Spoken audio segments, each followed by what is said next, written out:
Zackie's right ready to go this morning, ain't you, Zackie? You love going outside, don't you, buddy? Okay.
Okay, I'll show you guys what I'm doing.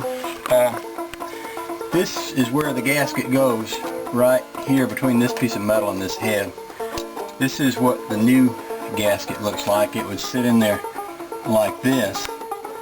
This is the old gasket, and the old gasket wasn't in that bad a shape except that it was in there all sideways because there's no lower bolt, and I actually kind of tore it up to get it out. I wanted to get it out because what I'm thinking I'm going to do is I'm going to notch this top one and slide it up in there and then bolt that back down on it. And somebody gave me a tip about this stuff. This is ultra copper high temperature RTV gasket maker.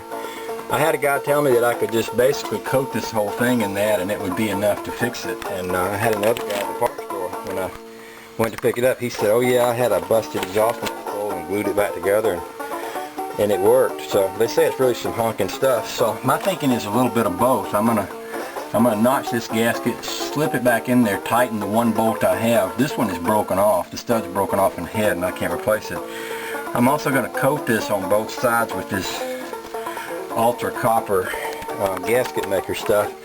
I'm going to let that once, and I'm going to tighten it back up, and then I'm going to put another coat all the way around the outside edge to try to seal it up real good. So it's kind of a homemade fix-it job.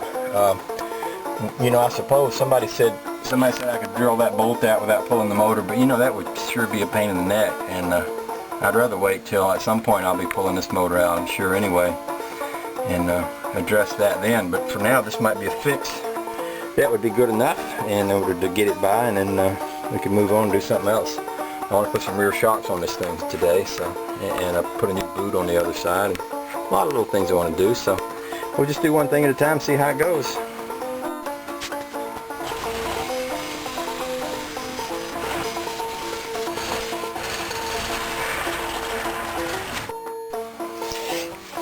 Okay, let's take a look. I wiped off the excess that was around the edge, about as much as I could, and I coated both sides of the gasket. I slipped it up in there, and then I put a kind of another layer all the way around the outside and kind of mashed it in there with my fingers, and then I tightened it up enough so that I could see it squish out just a little of the stuff. I didn't tighten it real hard because the instructions said, you know, basically don't tighten it so hard you squeeze all the gasket material back out of there.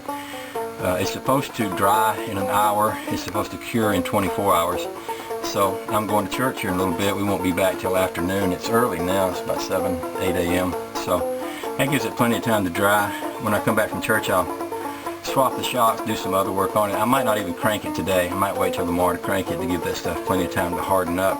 It was a little bit hard to get to the head because there's a sheet metal piece up underneath there that covers it, and it's hard to get up in there, but I took a screwdriver and kind of smeared that stuff up in there as good as I could around the back side. And I think with the gasket and the sealant material, I think we might have some success out of this. So I'm happy about that, and we'll take a look at it later and see what we think.